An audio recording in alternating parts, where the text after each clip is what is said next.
That's 1 hour, which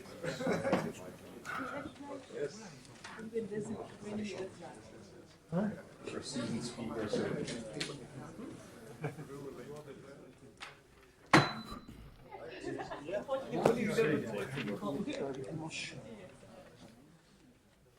Many questions.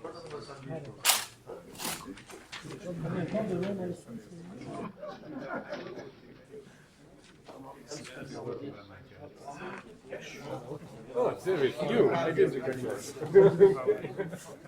No, not the same.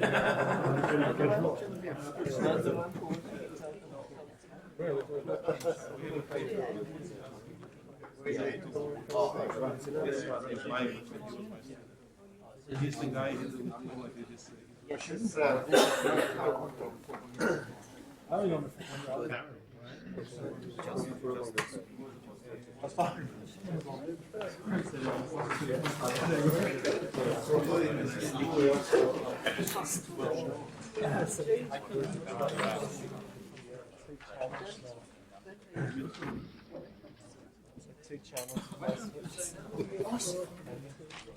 First of all,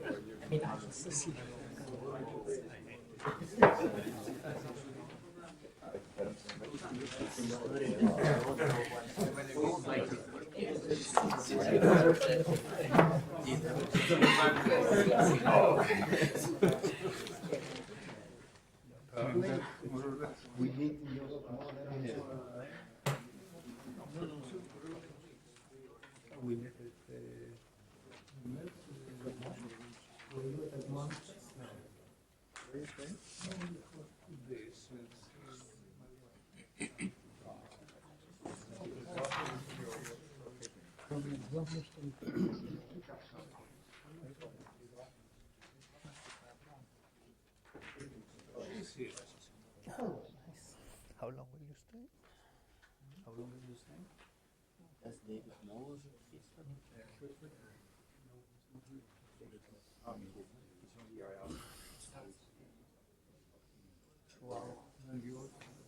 probably he knows. he knows, but Tracy told me that. Okay, welcome everybody to this workshop, the second one of 2 company and workshops. We had a meeting last week, and this is in a sense a continuation. There are a few things to say in the opening. One is for those who do not know, we had a very set event at the beginning of the last workshop, and as a result, we are missing one of the speakers originally announced. So we ask those of you who knew Volodya Gayler to pay him a quiet memory, and if you want to sign a letter condolences, it is posted in front of this room. Now to the topic of this workshop. So I said it's connected. Actually, one should start with a title. So it's graph models of a lot of things, graph models of everything. And Brian asked me this morning, what's the principle by which we divide? And I must admit that there is no strict distinction, and actually there is a big overlap between the 2 meetings, both in the attendance and in the topics. But there is a difference. That is, in this week we try to put together applications, even if there will come at some occasions with a lot of mathematics. But they are diverse, and maybe sometimes you will feel like visiting a country where you do not really speak the local language. And you know that such an experience is a bit unnerving, but it's also rewarding. So the subject of the topics will be diverse, and the first good illustration will be the first talk, because I bet that this is in contrast to the last week, not a talk which will start with writing a psi plus b psi prime equals 0. Anyhow, it brings me to the first talk, and it's a pleasure to announce Yossi Avron with the title Quantum Swimming. Just broke. Yeah. No, put it just Okay, yeah. Oh, you broke it.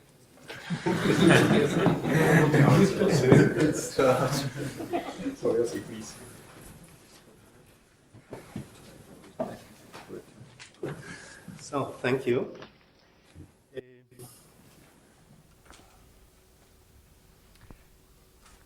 So now when people, I don't know, when I prepare talks for on a PowerPoint, I always look in Google for nice pictures. So this is a talk about quantum swimming. So I looked in the image thing of Google for quantum swimming, and you typically get slightly erotic pictures of women in bathing suits. It turns out that there is a company whose name is Quantum that specializes in bathing suits. So I thought that I wanted to be safe and at the beginning not start with spicy pictures. But I'll show you some pictures later. So this is a talk about quantum swimming. And I'll explain what I mean by quantum swimming. And I will assume that you have not thought or heard about quantum swimming anything, or possibly about swimming, until today. The main thrust in doing this work goes to Boris Gutkin, who was a postdoc at the Technion and a graduate student of Uzi Smilansky, and this gives the first connection to this workshop. He really came with the basic scheme, and I think he should be credited for that.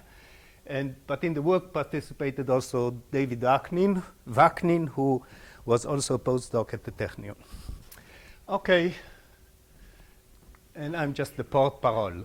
So let me tell you what are quantum swimming. Later we will talk about graphs, but let's first think in a kind of a general scheme what I want to talk about.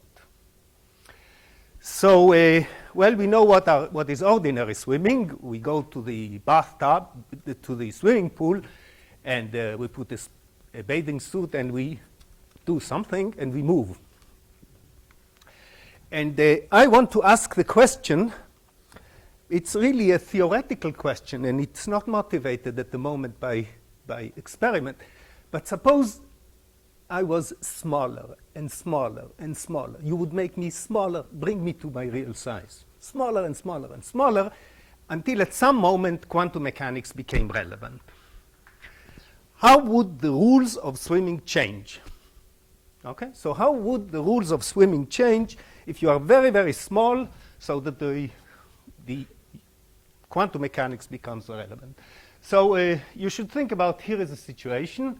So here the Q is a quantum swimmer. I'll explain more what is this object that I call a quantum swimmer. And it is swimming in a sea, in a bath of quantum particles. Now, you know, swimming is always in some medium, like previously I was swimming in water. Now, the medium here, I insist that the medium is quantum. And you could think of two basic paradigms. One possibility is that it's a bath of photons. So the swimmer is swimming in a bath of photons. And the other possibility is that the swimmer is swimming in a Fermi sea. So these objects, which I drew here as a little particle plus a wave thing, represent the thing which is important, that the bath is made of quantum particles. So for the purpose of the talk, the quantum mechanics is going to be property of the bath, and not so much a property of the swimmer. I'll explain that in greater detail later. Okay, so the issue is like this. Suppose this is a thermal bath. It's a black box with radiation inside. And I'm a little object, and I want to use the presence of photons around me to change my position from here to there. This is the problem we want to address. And what are the rules of quantum mechanics for swimming? Okay. So before we do quantum mechanics, let's start with an easier problem, which is classical swimming. Since most of you have not thought also about classical swimming, let's get some feeling about what classical swimming is about. I like this example particularly because it allows me to start with a movie, hoping that the movie would work. So let me first explain what do I mean by swimming. So let's consider, this is the simplest example of a swimmer. It is made of 3 balls. You see, to swim you need to be a deformable body. And the simplest example of a deformable body is 3 balls connected by pistons, and the body can control the length of each piston. This a simple example of a swimmer was made 2 years ago by 2 Iranians, Najafi and Golestanian. It's really a very instructive example. And the way it swims is like this. It traces a closed path in shape space, so it changes L1 and then changes L2 in such a way that it encloses area in the L1, L2 plane, right? So it modifies this and that. And you should think that these 3 balls are in a viscous medium, say in water. And we shall see in a minute in the movie that I'll try to present here that by tracing a closed cycle, this object swims. To make life more exciting, I will make a competition. I really hope this would work, although Bill Gates usually likes to make mischiefs.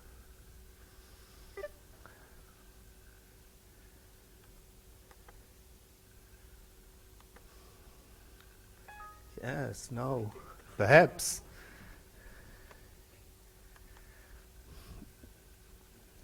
So, in fact, here, to make life a little more amusing, I will show you a swimming competition between 2 swimmers.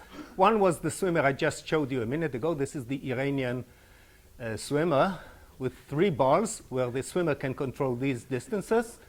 And to make life amusing, let's compare it with a different swimmer, which can control this distance and the volume of each ball.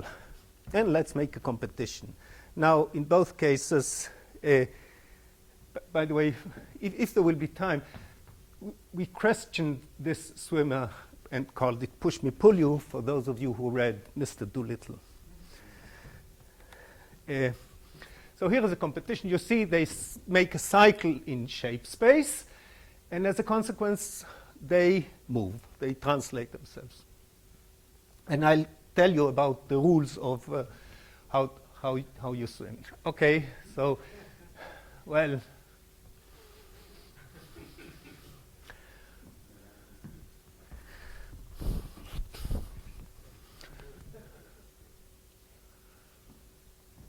okay. So basically, this was an honest-to-goodness example of classical swimming. So one solves a Stokes equation or Navier-Stokes equation.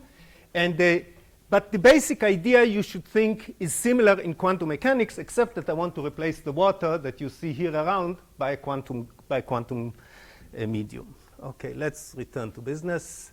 So now that you know what do I mean by swimming, let's start with the definition. So here is a picture of this company that makes quantum bathing suits. So let's start by telling you, since we are mathematicians here, and this is the Isaac Newton Institute, and when I watch the picture of Dirac there, I'm a little scary, you know. Okay. So let me first start with the definition. What do I mean by swimming? So to an ordinary person, swimming is what you do when you wear a bathing suit. But here is what do I mean by swimming if I'm a mathematician? So swimming is a map. And it's a map from closed paths in shape space to Euclidean motion.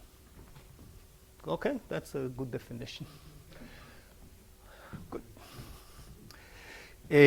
So that's swimming. Now, I want to, let me take now a sidetrack and say something about the swimmer. So I told you that the swimmer is in a medium which is made of bath particles. But what is the swimmer? This will be now something which is closer to home. The swimmer, for me, will be just a time-dependent scatterer. That's what it is. So the swimmer is a time-dependent scatterer. So let's try and remember. So here is the first equation. You said at some point there will be A plus B psi equals 0. So here is, for example, think of an ordinary scattering situation. We have minus Laplacian plus V. And imagine a time-dependent scattering situation where V is a function of x and t. Let me tell you what do I mean by x and t. So it is a function of time because the swimmer wants to change its shape, right? That's why it's a function of time. It's also a function of position because the location of the swimmer is not fixed. The location of the scatterer is not a priori fixed. It is allowed to move. Now, in ordinary scattering theory, when we teach students scattering theory, the setting is like this. We have a scatterer, like in the Rutherford experiment, which is nailed to a gold leaf, and we throw on it particles, so the position of the scatterer is fixed. And then the particles which come scatter from this scatterer. These are the quantum particles which are scattered from our object.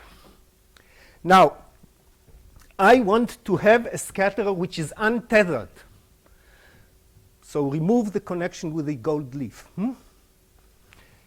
Now, of course, if you would scatter, if you take a scatterer like this and just shine light from one side, you will accelerate the particle. So I'm not interested in a situation where you shine light on some quantum particle and it's sailing in the wind of photons.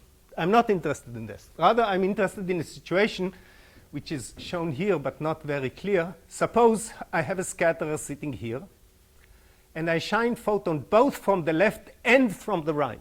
So now two photons are being scattered from this particle, one from the left, one from the right. So if the two photons are identical, so if the scatterer would be time independent, it would sit there and not move because the momentum it gets from the photon when it scatters the photon on the right cancels the momentum it gets from the photon on the left. Okay, so the setting is that we really want to have quantum scatterers which are time dependent and sit in a medium where there is no net momentum transfer to the particle when they are at rest. Okay, so now let me define quantum swimming. So quantum swimming is like this. We have an untethered, balanced, time periodic scatterer. So we have an object which changes its shape periodically in time. And quantum swimming is going to be, again, a map from what? From closed cycles in the space of scattering matrices. Okay? So for me, the quantum swimmer is just the scattering matrix. A scattering matrix is some unitary matrix, and I think of taking the unitary matrix through a closed cycle. And I want to see how this closed cycle translates to a Euclidean motion. And what I need to tell you is a principle which would fix the location and orientation of this scatterer. Okay? So let me explain. This is the key point, right? In ordinary scattering theory, we fix the location and orientation of the scatterer, and we throw on it particles, and we see where they go. In the problem that I want to address, the location and orientation of the scatterer is not fixed. And the question is, what determines the location and orientation of the scatterer? Any guess?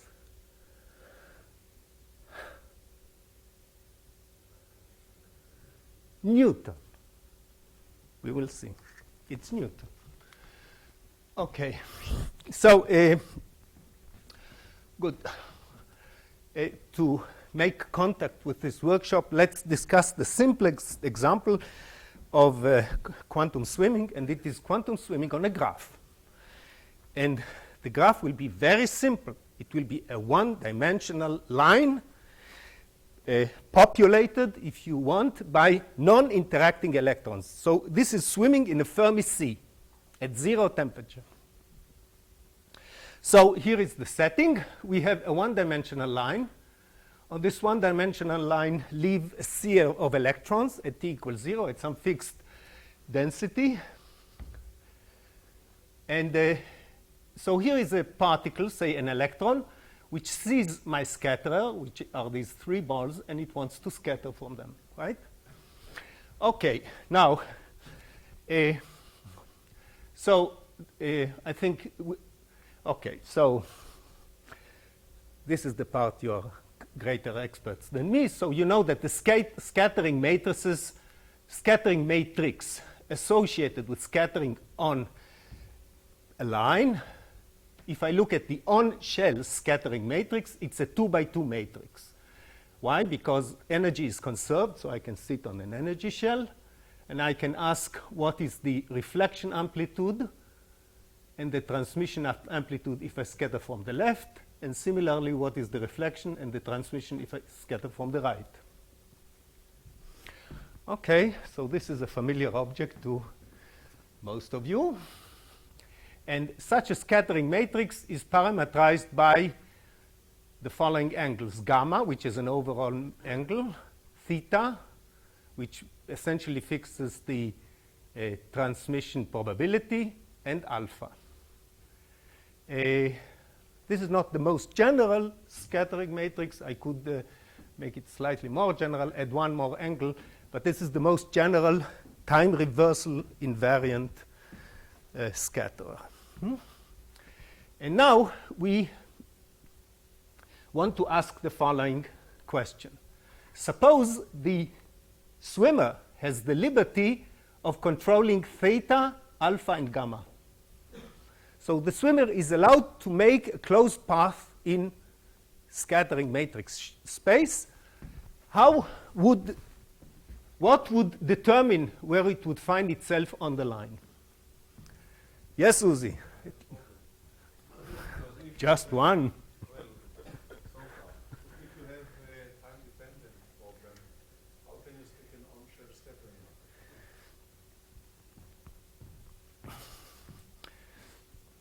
I'll try to cheat you whenever I can get away with it. I will speak at great length on this issue. But the setting you should think about is adiabatic scattering. So the object is changing in time, but very, very slowly. Okay? So I want to eat the cake and have it. I want to describe a set. I will say more about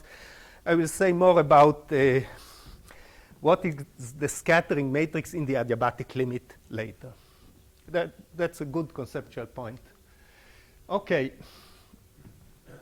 Now, let me first explain to you. I said previously that the conceptual thing which is going to determine where the scatterer is going to find itself is Newton. By this I mean that the principle will be equations of motion will determine where the scatterer is. And I want to explain it in a setting which you can understand either classically or quantum mechanically. It is simpler to think about it classically, but the same words work also quantum mechanically. So let's examine the situation that was shown before. We have on the line 3 balls whose location is x0, x1, and x2. Okay. Now, think in the spirit of linear response and ask the following question. So now there are ambient particles on the line, say these electrons, which are going to be scattered from these 3 particles. And I'm asking the following question. What is the force, say, on this ball, which is a consequence of the fact that this ball is moving and this ball is moving and this ball itself is moving. You see, by the principle of linear response, there will be no force if all balls are at rest. So the force would be proportional to the velocity of the various balls, plus possibly some mutual internal forces like springs between the balls.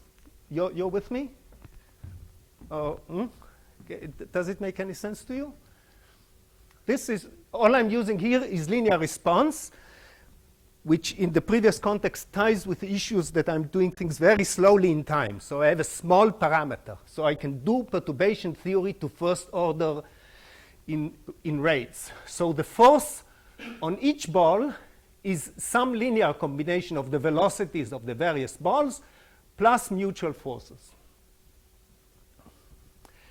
Okay, so we wrote that. Now, I want to think of these xj's.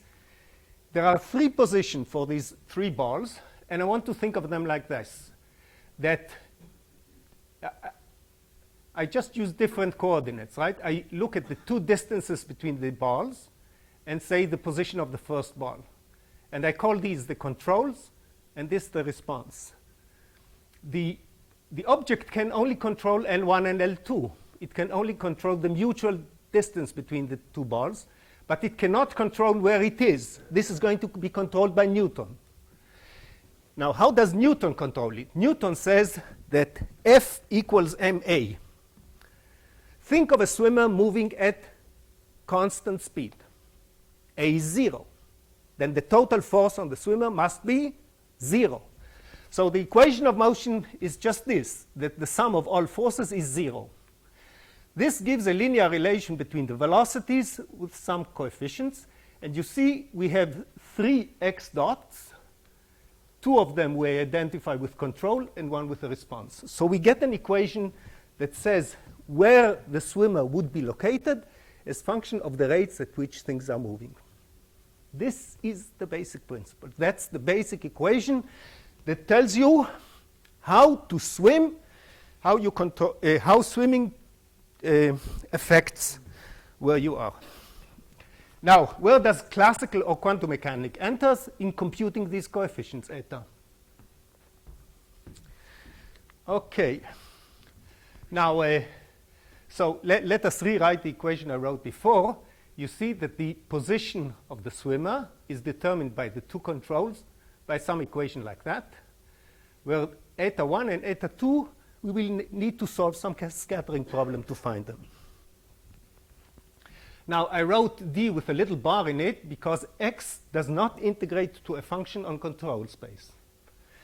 This is the case if curl of eta, thought of as a vector field, is not 0. It means that after I complete a cycle in shape space, I'm not in the same location. It's the analog of this staircase, right? You make a cycle in shape space, but you climb a step higher. So x does not integrate to a function of L1 and L2.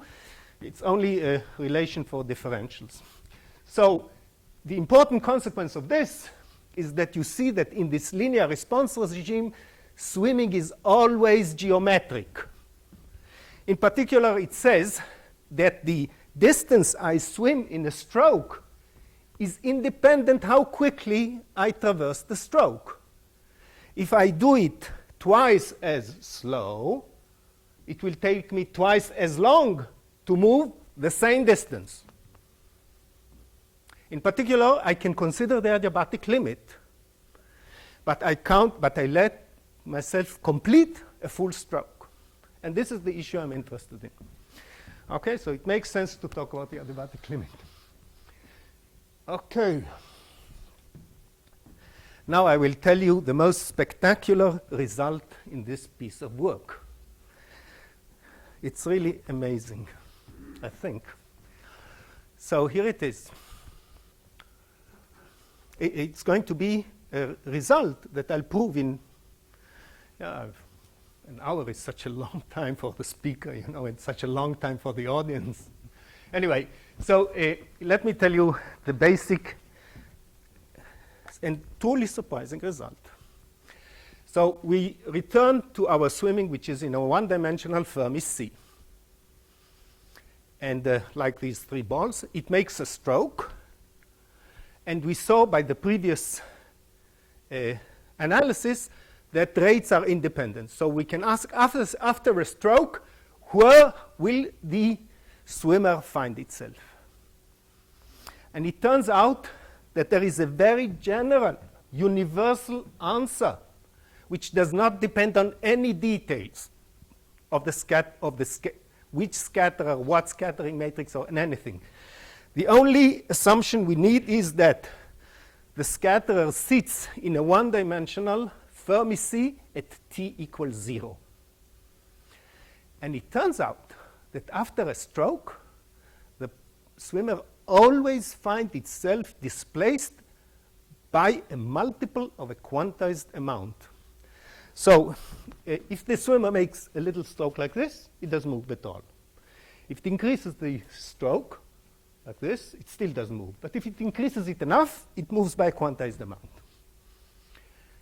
Now, if you try to move half the distance and you decrease the size of the stroke, you can't do that, right? It's like going to a shop and asking for, say, 120 grams of cheese, and the shopkeeper tells you, no, you can either have 100 or 200 or 0. I don't sell 120. So here, this stupid swimmer can only swim by quantized amounts. Now, so here's a question for you. Quantized in what units? It is moving distances.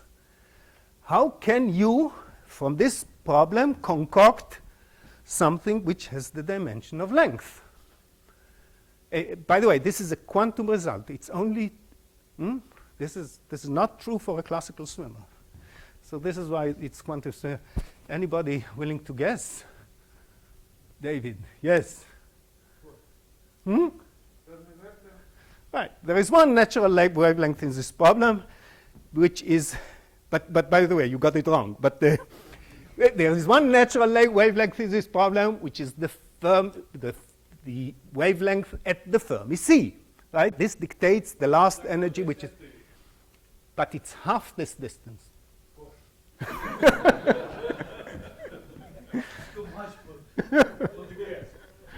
Okay.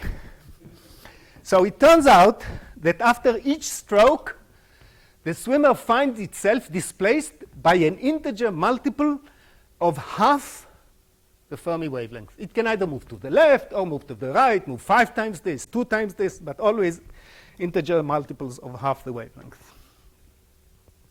Now, I will prove this result to you, but I think it is more instructive, instead of giving proof, giving an a posteriori, how would you say, ideological principle that tells you where this half Fermi wavelength is coming from. And the principle is the invisibility principle. And I'll explain it. Think what happens if I'm a scatterer here, and you scatter, say, particles at wavelength lambda from a scatterer. Now I ask you, can you tell if the scatterer was moved when you didn't watch? Now, it is clear that if you are only allowed to make measurements at infinity, it is clear that if the scatterer moved by a wavelength, you can't tell, right? Is it clear? Shall I make a picture? Because if here I have a scatterer, and I shift the scatterer by a wavelength lambda, and I send a wave which is going to be reflected either from this point or from that point, it doesn't care because everything was shifted by a full wavelength, right? Right? So you can't tell if the particle was moved by a wavelength if you are only allowed to make measurements at infinity. In fact, you can't tell if the particle was moved by half a wavelength. Why? Because when you move half a wavelength, it accumulates half on the way here and half on the way there. You can't tell on the reflection amplitude if the particle will move, and you can't tell by the transmission amplitude at all. So whenever you move the particle by half a wavelength, from infinity it seems as if you didn't do anything. And the invisibility principle is like this, that when the particle changes its configuration adiabatically, it will find itself at the end of the story at the same position as before up to this invisibility principle. Okay, so this is what this in equations it looks like this. The reflection amplitude, yes. Why is it directional? Why is it directional? Plus lambda, minus lambda, plus lambda. Right. From the invisibility principle only explains why it is quantized. It does not tell you which multiple and the sign. And for this, we will have to work. And you will see, okay, so this says in equations what I explained in words, that this is that. There is, and presumably the issue of time delay doesn't arise because of the adiabatic problem. Well, I just, the pair of you are just wonderful. Who is who? I will talk about time delay at great length in a minute. But now let me give you a more complete picture of what this quantum swimming is about. So let's look at the reflection amplitude as a complex valued function. Right? The reflection amplitude is complex, so this is the R plane. And I said that the swimmer makes a closed path in R plane. Okay. The issue is the amount by which you moved. I see, I'm sorry. There was a point here that, in fact, if you just retrace what I said before about what happens to the various phases in the, this is the reflection amplitude. It comes with a phase like this. And you can figure out that the distance that you moved, this is delta x, is related to the change in phase, which I call alpha, related to the wavelength. This is how much you moved. So you want to know how much the reflection amplitude gained, which I go here, how many times you encircled the origin, the point where r equals 0. What is the phase that the reflection amplitude gained? This is going to determine how much you move. Okay. Now, the point is like this, that if I have a control space, I have a map from my control space to the R plane. So in the control space, suppose I make a closed cycle like that in the control space. This control space, I may cycle the origin several times here and in various directions. So let me denote by dots the points in control space where r equals 0, where the scatterer becomes invisible, right? The reflection is 0, so the scatterer is completely transparent. So in control space, let me mark by dots all points where the scatterer is transparent, so r vanishes.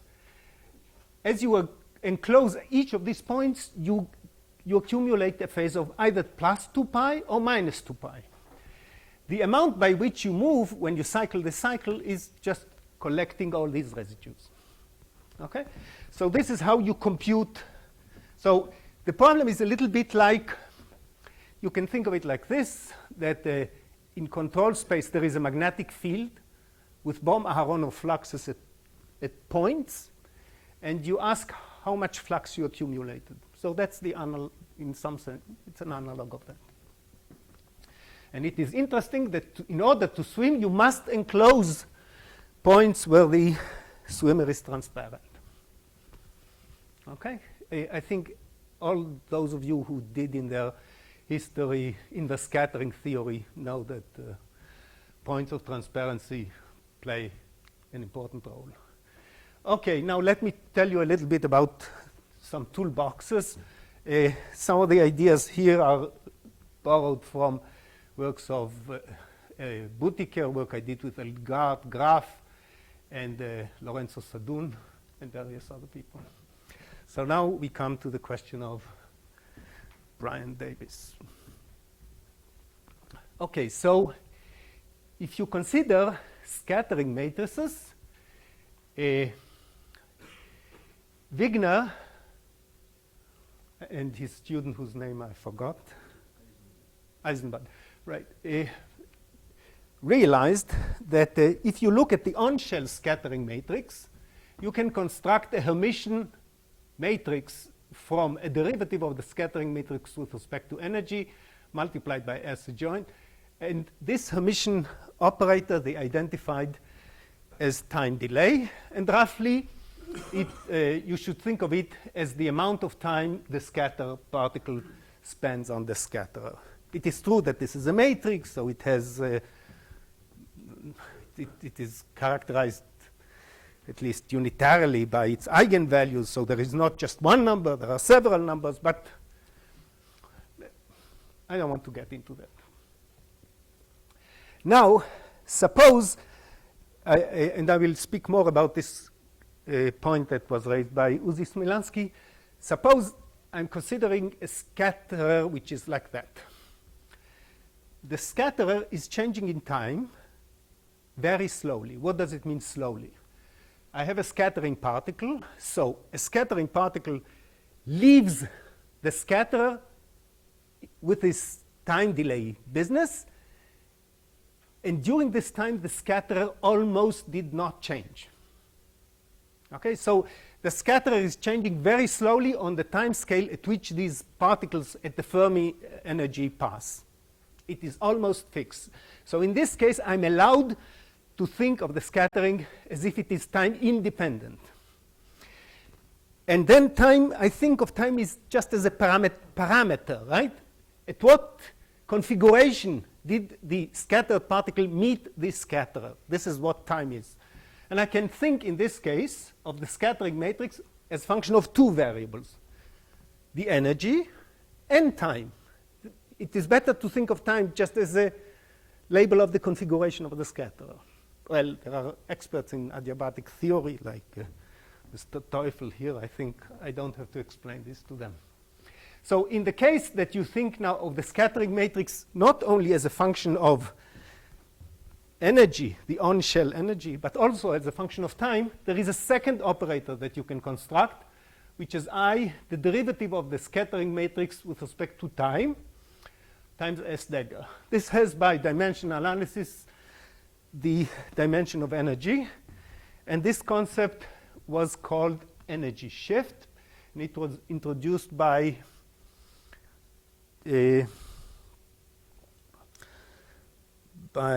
well, my memory betrays me.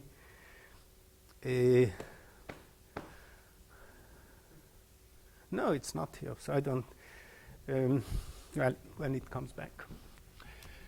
Okay, let me explain what this object is. In time-independent scattering is on-shell, so energy is conserved. The energy of the incoming particle is the same as the energy of the outgoing particle. If the scatterer changes slowly in time, energy is only approximately conserved. So a particle that comes with energy E does not emerge with energy E, but its energy is shifted a bit. What is this bit? This bit is determined by this energy shift. Okay, so the energy shift tells you how much energy fails to be conserved, because either the particle absorbs energy from the scatterer or takes energy from the scatterer. Okay, so for example, in this one dimensional example of scatterer, if I have here a scatterer, a particle which impinges on the scatterer, then you see, for example, that if I drag the scatterer, say, to the right, when the particle chases it from the left, this scatterer will absorb energy from the particle, right? And if I take this scatterer and I move it to the left, it will be like playing tennis with a particle. It will give it more energy, right? So thinking about that, if alpha think of alpha as the location of the scatterer, then alpha dot times the reflection probability is related to how much energy you will transfer to the particle. So it's proportional to the velocity, because one way you take energy, the other way you give energy. And this is one term in this energy shift. Now, similarly, you can think what there was another parameter in the scattering matrix, which is this parameter associated with Levinson theorem, right? If you make the scatterer more deep, you can either take energy from the particle, or if you make it less deep, you can kick it out. So this is related to this gamma dot. Anyway, these are details. I don't think you really want to know all these things. Now, here is a key formula which does most of the work for us.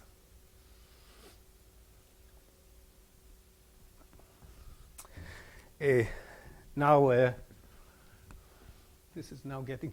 Now, here the S matrix is the bona fide scattering matrix, not the on-shell thing. It's a terrible unitary matrix, infinite dimensional, horrible thing. Now,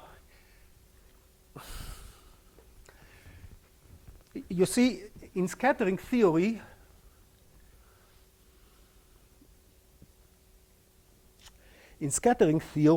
we typically have two dynamics, right? There is one dynamic without the scatterer and one dynamics with the scatterer. And the S matrix compares these two dynamics. And now I want to ask the following.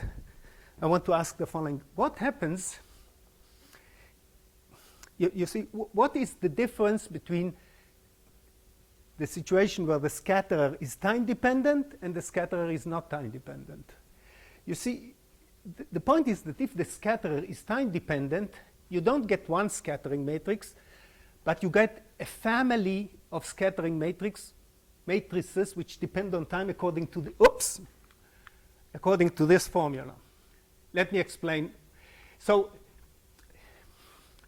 you see, shifting time is like starting the scattering a little bit earlier. I take my particle and I don't start it from here, I start it from here. Then by the time it reaches my scatterer, it finds the scatterer in a different orientation.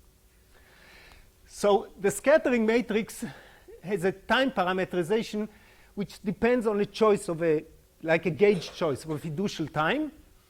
And the scattering matrix depends on time unitarily by this dependence. If you look at this equation and you differentiate it, you get that S dot is I, the commutator of H with S.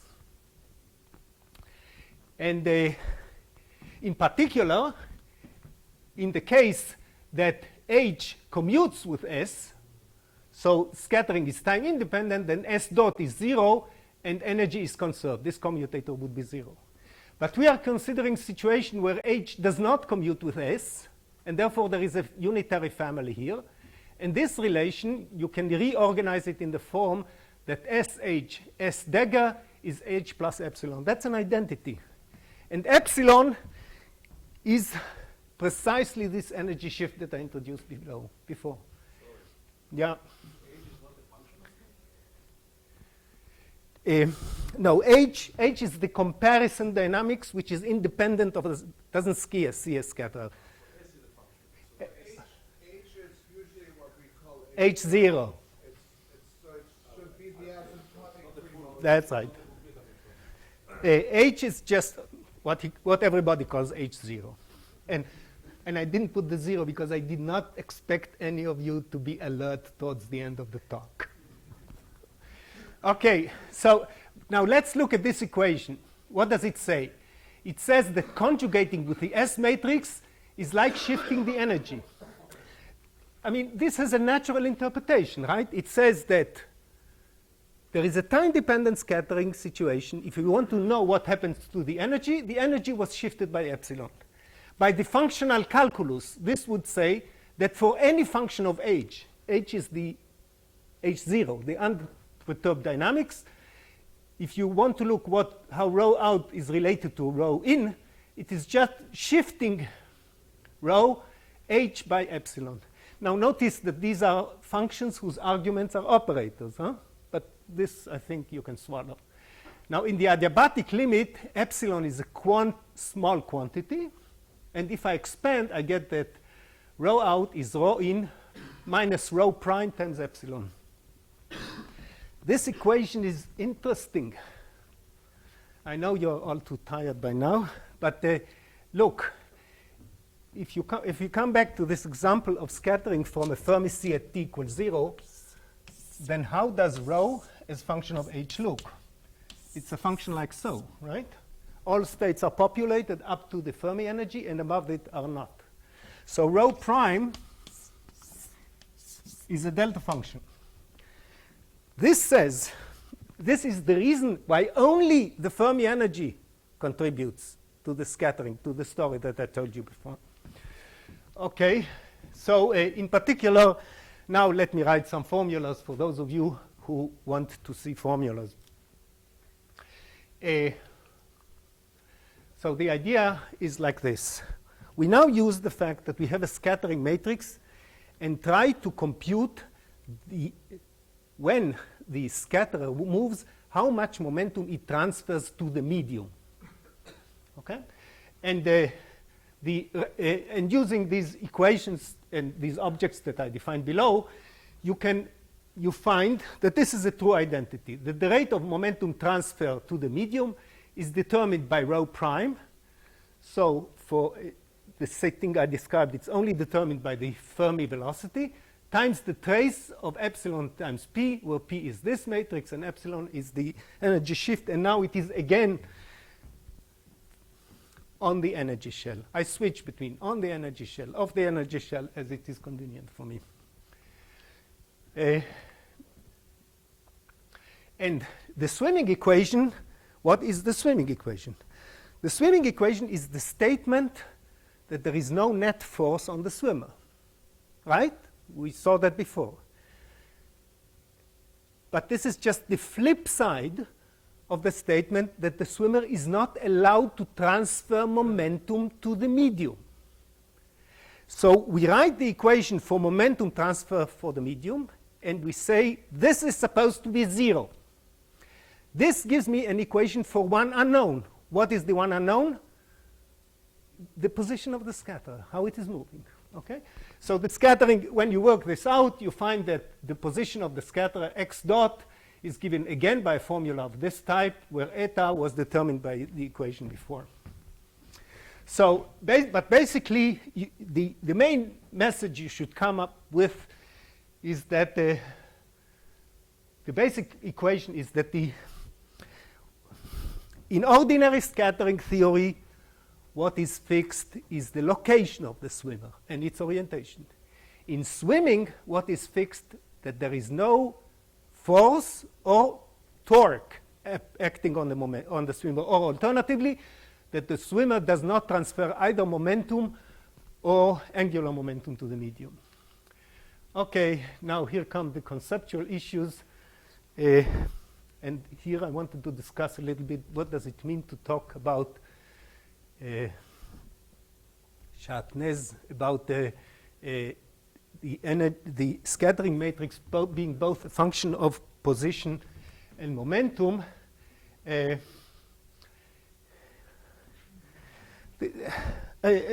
will say only one word on that and then I'll close. It's a little bit like in semi-classics. Right? In semi-classics, we write the Hamiltonian as function of x and p. but x and p in quantum mechanics are not commuting variables. But there is a good semi-classical notion, but what I mean by h of x and p. This is the analog of that. So the analog of that for the scattering matrix is to think of the scattering matrix as function of E and T. E and T are indeed conjugate variable in the sense that the commutator is h bar. But there is a notion of semi-classics here, and the notion of semi-classics in this context is precisely the adiabatic limit. So the semi-classical notion is the case where everything is slowly dependent on time. I think that's a good place to stop. Thank you.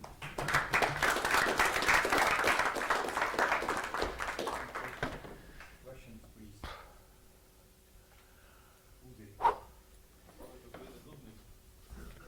לפחות אחד הקשיב לי. should know better.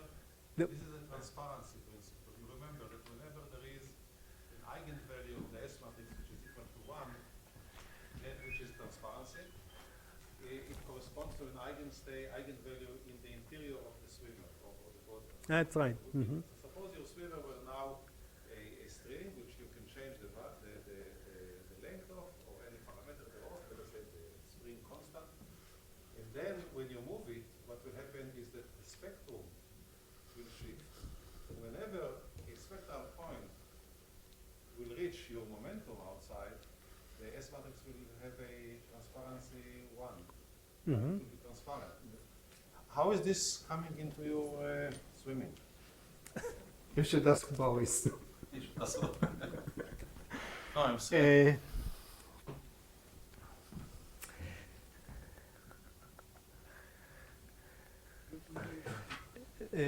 I don't have anything truly insightful to say, so I don't want to say just trivia. The point that you raised was, you remember the scattering matrix had a gamma? Prefactor.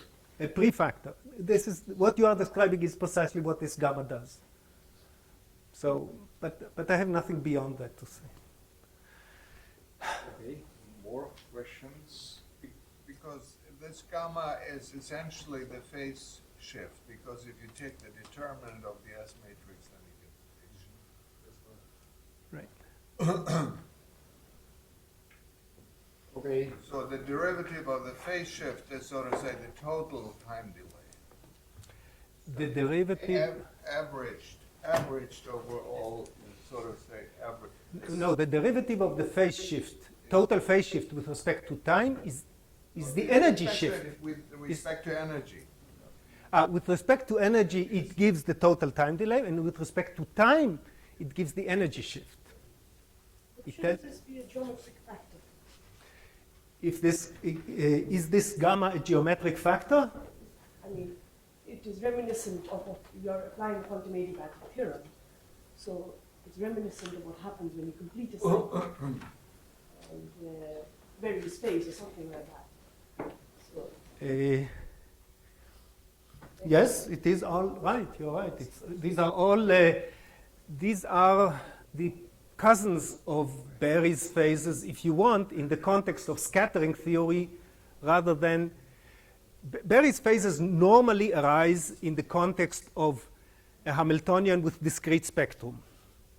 And then you look at some closed cycle and ask what happens to the phase of the wave function. These are the cousins of these objects in the case that you have continuous spectrum. So instead of a Hamiltonian, you have a scattering matrix. Now, so the scattering matrix has these various phases that are played with. That's all I can say. There are some similarities and some dissimilarities. This gets tricky. I have nothing insightful to say here. okay.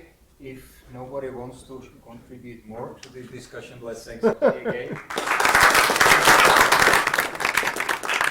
And we have a coffee break till 11:30.